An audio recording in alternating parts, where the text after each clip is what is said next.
আসসালামু আলাইকুম বন্ধুরা, তোমরা কেমন আছো?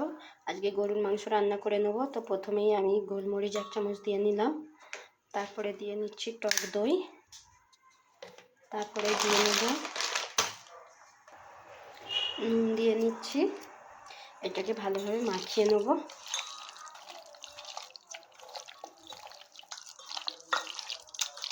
এটা মাখিয়ে আমি ঢাকা দিয়ে বেশ কয়েক মিনিট আমি রেখে দেবো। মিনিমাম আধা ঘন্টার মতন আমি এটা ঢাকা দিয়ে রেখে দিচ্ছি। এটা ঢাকা দিয়ে দিচ্ছি কিছুক্ষণ। ততক্ষণ কড়াইয়ের মধ্যে চলে যাব। আমি এখানে কড়াইয়ের মধ্যে তেল দিয়ে নিয়েছি খানিকটা।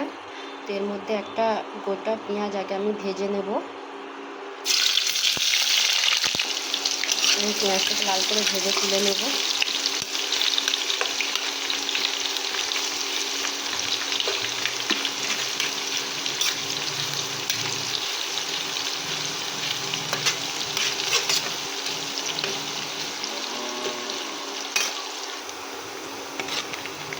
হালকা ভাজা হয়ে এসছে। এটাকে আমি এবারে উঠিয়ে নেব। ভাজা হয়ে গিয়েছে, উঠিয়ে নিচ্ছি।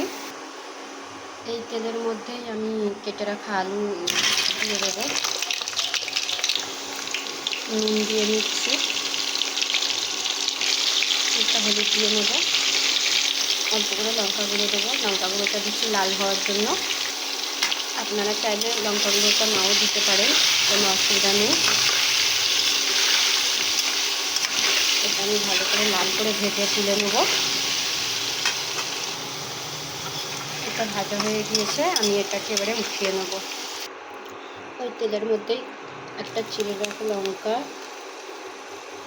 দারচিনি 3 টুকরো, 3 টুকরো লং, 3টে এলাচ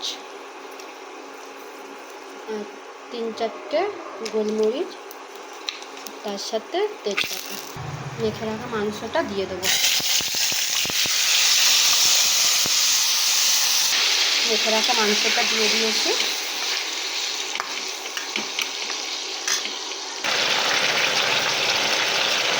কেটে রাখা পেঁয়াজ কুচি দিয়ে দেবো। দিয়ে এটার সাথে ভালো করে লাল করে নেবো, কষিয়ে নেবো পেঁয়াজটাকে। যতক্ষণ না পেঁয়াজটা লাল হচ্ছে ততক্ষণ এটাকে কষাতে থাকবো।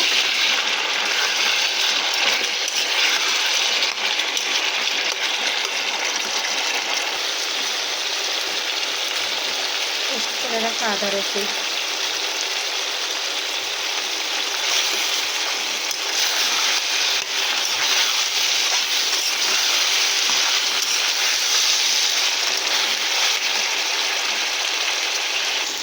কেটে রাখা টমেটো,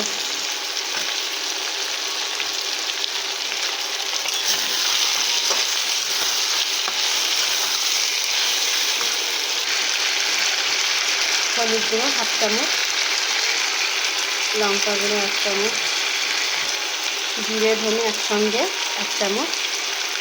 আমি কিন্তু এটা নুন দিচ্ছি না, কারণ নুন আগে থেকেই মাখিয়ে দেওয়া ছিল, তো সেই জন্য নুন দেবো না। একটু অল্প জল দিয়ে নেব, একটু জল।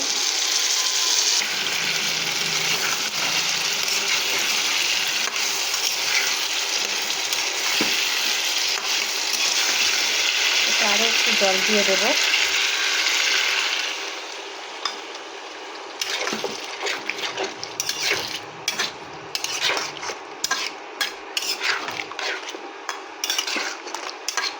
আমি এই জলটাকে পুরো ঢাকা দিয়ে শুকিয়ে নেব।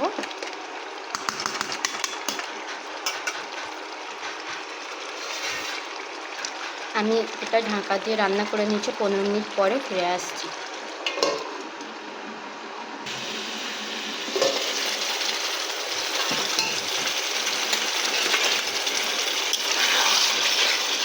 আমি ফিরে এলাম, অনেকটাই জল হয়ে গিয়েছে। তো এর মধ্যে আমি ভেজে রাখা আলু দিয়ে দেবো।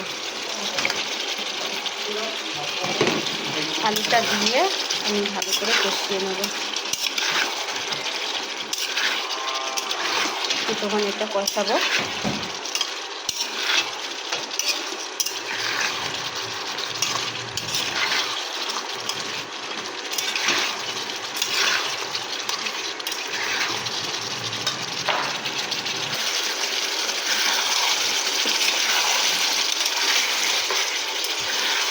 আলু দিয়ে সুন্দরভাবে কষিয়ে নিয়েছি। তো এটার মধ্যে আমি জল দিয়ে দেবো।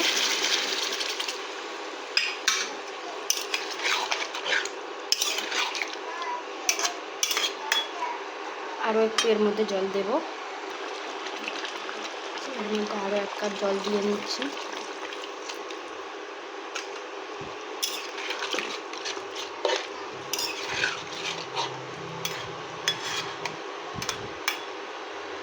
এটাতে জল দিয়ে আমি ঢাকা দিয়ে আবারও রান্না করে নেব।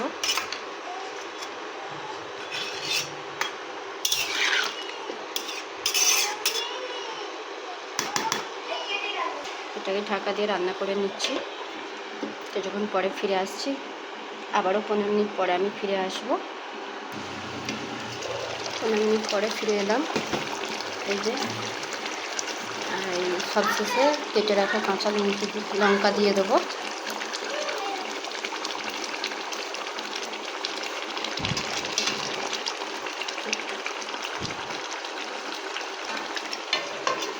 ঢাকা দিয়ে দিলাম, আরও 2 মিনিট আমি ফুটিয়ে নেব। এই যে দেখুন, এবারে আবারও সব শেষে ভেজে রাখা যে পেঁয়াজ বেরেস্তা রেখেছিলাম সেটা ওপর দিয়ে আমি ছিটিয়ে দেবো। আর বন্ধুরা বলে রাখছি, আমার এই ভিডিও ভালো লাগলে লাইক কমেন্ট শেয়ার করে দেবেন। আর নতুন নতুন ভিডিও পাওয়ার জন্য আমার চ্যানেলটাকে সাবস্ক্রাইব করে দেবেন, পাশে থাকবেন। আর ওপর দিয়ে একটু আমি ঘি ছিটিয়ে দিচ্ছি, যেমন ঘি দিয়ে দিলাম। আর ঢাকা দিয়ে দিচ্ছি। ঢাকা দিয়ে কিছুক্ষণ পরে আমি ঢাকনা খুলে দেখিয়ে দিচ্ছি।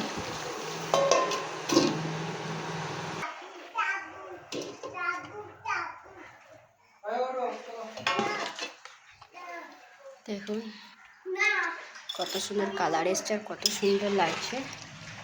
এই যে পুরো তরকারিটারই কালারটা দেখুন, আর এত সুন্দর লাগছে। এরকমভাবে বাড়িতে বানিয়ে একবার হলেও ট্রাই করে দেখবেন, খেয়ে দেখবেন বন্ধুরা, খুবই সুস্বাদু লাগবে, খেতেও ভালো লাগবে। তো এরকমভাবে যেভাবে রান্না করলাম একবার হলেও ট্রাই করবে। আর আবারও বলছি বন্ধুরা, আপনাদের যদি আমার এই রান্না ভালো লেগে থাকে তো লাইক কমেন্ট শেয়ার করে দেবেন, চ্যানেলটাকে সাবস্ক্রাইব করে দেবেন, পাশে থাকবেন। ভালো থাকবেন বন্ধুরা, আবারও নতুন ভিডিও নিয়ে আসছি। ভালো থাকবেন ততদিন। আল্লাহ হাফেজ।